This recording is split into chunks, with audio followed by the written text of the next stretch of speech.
Now, this is a process that I don't do a lot of, but I really want to learn how to do more stenciling. Stenciling is something that I've kind of shied away from. I don't know why, but I have. But I'm really interested in getting more involved with it because I want to do more work that involves different techniques. So that's why I was so happy about this project through the Michael's demo thing, that I can try all this cool stuff.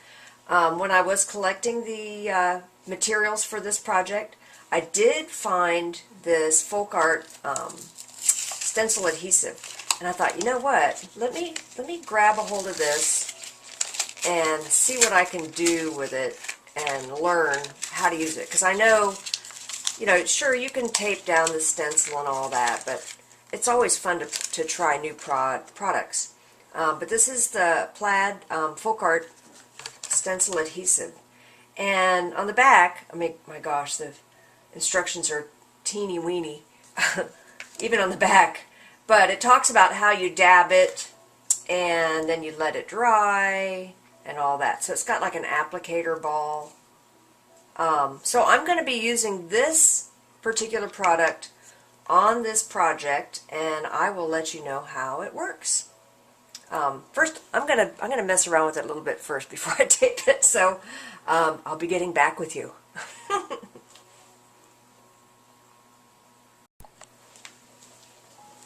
Alright, according to the instructions, we don't squeeze the bottle. It has like a little fuzzy applicator tip on it, and it says to press it on the back. Now, I'm going to be using the stencil like this, so I'm going to flip it over, and it says to press it. And let's see, is there anything coming out? I can't see anything. There it is. It's kind of like the paint markers that I use. It's got like a wick type tip on it, so you have to kind of, press it and let it saturate the tip. It doesn't. It says not to squeeze it, so we're going to try not to squeeze the bottle. And I'm not really sure just how much we need to get on there, so I'm just going to kind of keep moving this tip around the edges. I want to make sure it's done right, but it is interesting trying new stuff. And I don't know if that's thick enough. So anyway, so when you get this, make sure you follow the directions and don't squeeze the bottle. I know you can't see this in the video, but I've got little impressions of the sticky stuff. So what I'm going to do is I'm going to go ahead and finish going all around the parts that I know kind of move a little bit. I'm going to be using the stencil twice on both ends of the crate. Okay.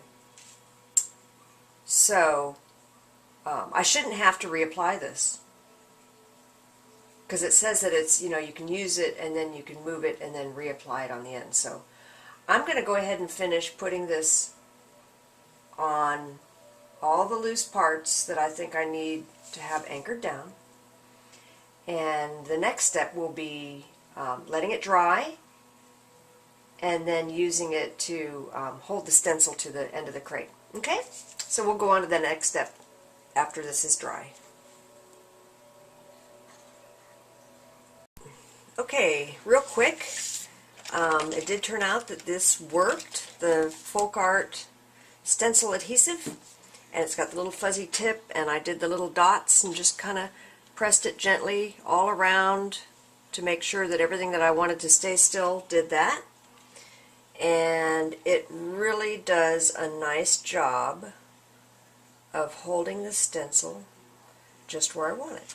Now, I want to go down a little bit more like that, but I'm going to show you what you want to do then is get it into place, and then you gently rub it with your fingertips to make it stick.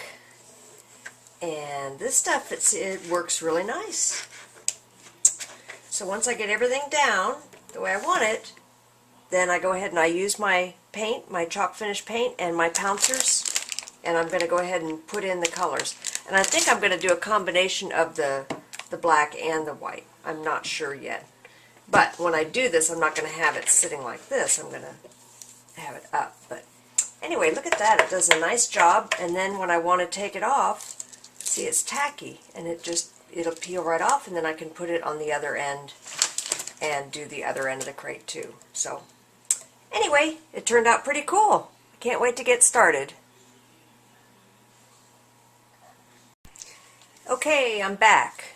And what I did was I stenciled the bird on the other end, but I wanted to show you a little bit like how I stenciled it.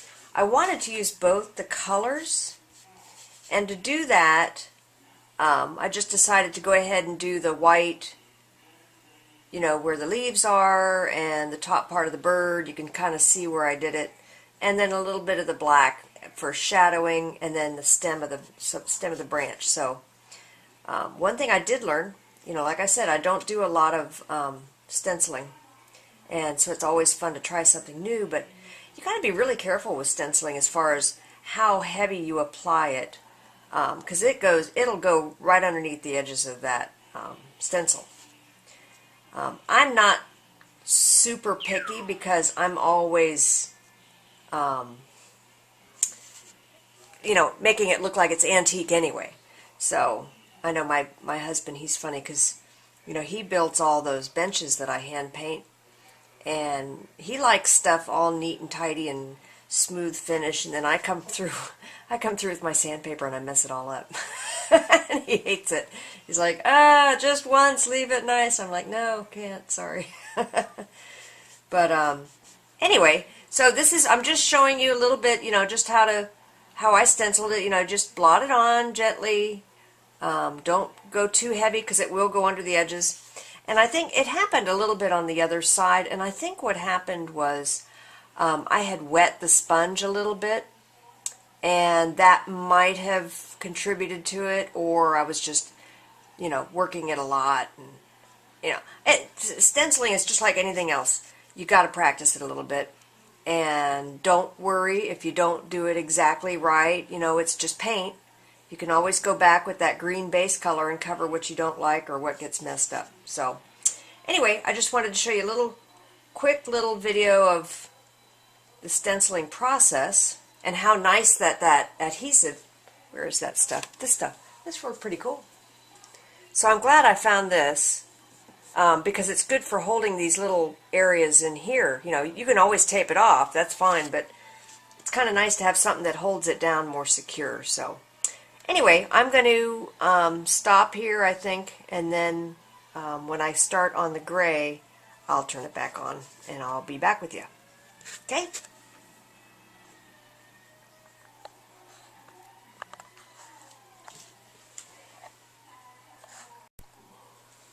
Okay, here we are showing the little bird stenciled. I went ahead and I did the black stems, a little bit of shadow under the body, a little black tip at the end of the tail, just to change it up a little bit. I wanted to try something different. Now what I'm going to do now is go back with my little paint scraper that makes the paint look old, and I'm going to go over the top, and that's going to give it that old look. It's also going to build up paint so that when I do the antique and glaze, it'll have like a peeled paint texture. I've already done the other end, so let me switch it around and you can see what I'm talking about. Okay, this is the other side. This is the other end. I stenciled it, I let it dry really good, and then I did the paint. Here's the jar. And I can show you what I did. Now you can either use a paintbrush and put it on the block, or you can do, you know, just a little dab. You can put it on the palette and you can dab it like this too. Okay. And just kind of see how it's kind of standing up on there. And then you just scrape it like this. And what that does is that gives you that chunky, peely paint look. And right now, I'm happy with just the right amount of coverage on this. It kind of makes it look like the decal or the paint has peeled off. It gives it that old look, so it's showing the paint that was underneath. It looks like it's worn. And then I go around on the green just to pile it up so that it gets that texture, like there's, you know, gobs of paint that are, you know, like it's old. So this texture is going to stay on there, and then when I get to the next step, which is the waxing, that brown wax, see, is going to go all around these big pieces of paint, and all that texture is going to show up.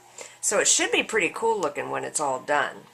But I just wanted to show you that that's what we did. I stenciled it 2 colors, and then I did the paint scrape over top just enough to, you know, you can still tell it's a bird on a twig, but you can see here it looks like the paint has, you know, like this painted finish has peeled off and worn off. Okay, so we're going to let this dry, and then we're going to go on to the next step.